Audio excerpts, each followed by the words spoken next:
Hello guys. तो आज हम पढ़ने वाले हैं सेल डिवीज़न के बारे में। सेल डिवीज़न के बारे में सेल डिवीज़न सेल का एक बहुत बड़ा प्रोसेस है जिसमें एक सेल हमारे दो सेल में डिवाइड होते हैं। इस प्रोसेस को हम क्या बोलते हैं? Cell division.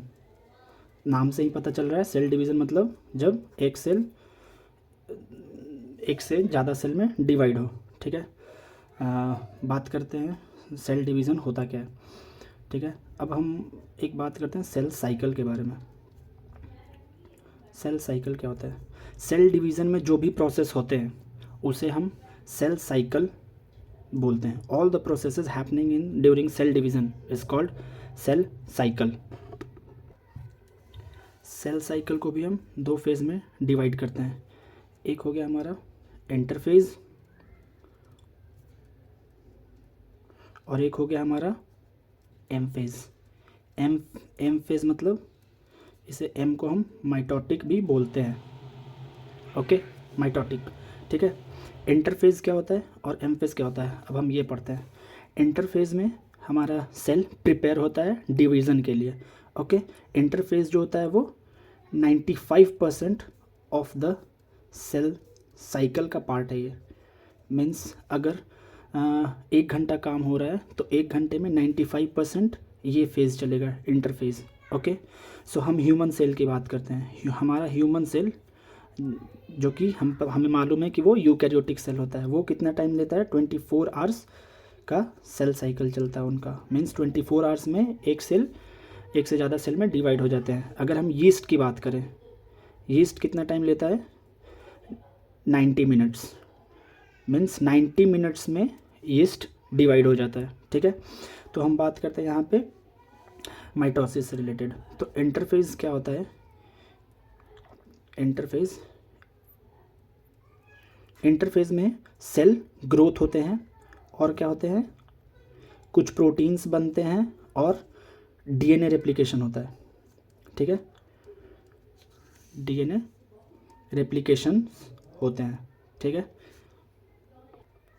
ये एक रफ डायग्राम बनाया मैंने, आप डायग्राम पे मत जाना। चलिए इसे समझते हैं क्या है। ये हमारा है सेल साइकिल। ठीक है, हमने बात की थी सेल साइकिल को दो पार्ट में डिवाइड करते हैं, दैट इज़ इंटरफेज़ और एम फेज़। इंटरफेज़ में क्या होता है? सेल तैयार होता है डिवीज़न के लिए। और एम फेज़ में क्या होता है? डिवाइड होते हैं। वो कैसे होते हैं बात करते हैं। इंटरफेज़ को हम 3 फेज़ में डिवाइड करते हैं, G1 phase, S phase, G2 phase. ठीक है, G1 फेज़ में क्या होता है? G1 फेज़ को हम गैप फेज़ भी बोलते हैं, गैप 1 फेज़ भी बोलते हैं। और इसमें क्या होता है? Cell growth.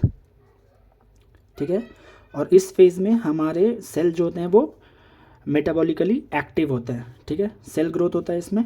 ठीक है, और ये G1 फेज़ जो है, जैसा कि हम इस डायग्राम में देख रहे हैं, ये हमारा एम फेज़ और एस फेज़ के बीच में आ रहा है। तो ऐसे भी क्वेश्चंस पूछे जाते हैं एग्जाम में।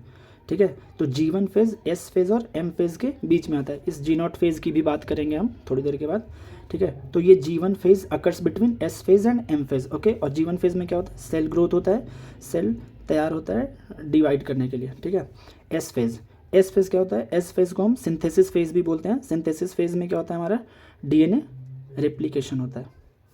ठीक है, डीएनए रेप्लिकेशन मतलब एक डीएनए एक से 2 डीएनए में डिवाइड हो जाएंगे। ओके, सो सपोज़ अगर मेरे पास सेल हैं 2n, तो वो डिवाइड हो जाएंगे कितने में?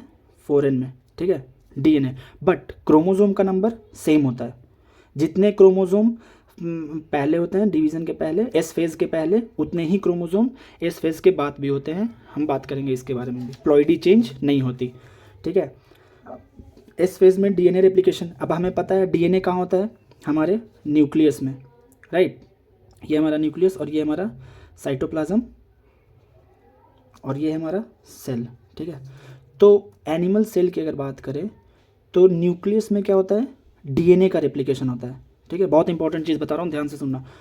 न्यूक्लियस में क्या होता है? डीएनए का रेप्लिकेशन होता है, डीएनए रेप्लिकेशन। ठीक है, एस फेज़ में न्यूक्लियस में डीएनए रेप्लिकेशन होता है। और साइटोप्लाज्म में क्या होता है? एस फेज़ में सेंट्रियोल्स का डुप्लीकेशन। ओके, सेंट्रियोल्स डिवाइड्स होते हैं। ठीक है, तो अगर कोई पूछे एस फेज़ में क्या क्या होता है, तो हम बोलेंगे डीएनए रेप्लिकेशंस होते हैं और सेंट्रियोल्स डिवाइड्स होते हैं। मतलब कि न्यूक्लियस में डीएनए रेप्लिकेट होगा और साइटोप्लाज्म में सेंट्रियोल्स डिवाइड होगा। किस फेज़ में? एस फेज़ में। अब हम बात करते हैं G2 फेज़। G2 फेज़ मतलब G2 फेज़ में भी क्या होते हैं? सेल ग्रोथ होते हैं और कुछ प्रोटीन्स बनते हैं। ओके, प्रोटीन्स फॉर्मेशन, कुछ प्रोटीन्स हर जगह फॉर्म होते हैं। जीवन में भी सेल ग्रोथ हमेशा होता रहेगा हर फेज़ में, लेकिन G2 फेज़ में सेल ग्रोथ और प्रोटीन सिंथेसिस भी होते हैं। ठीक है, G2 फेज़ को हम गैप 2 फेज़ भी बोलते हैं। ठीक है, अब ये गैप 2 फेज़ के बाद वापस हमारा M फेज़ स्टार्ट हो जाता है। हाँ, एक चीज़ बचा है, G0 फेज़।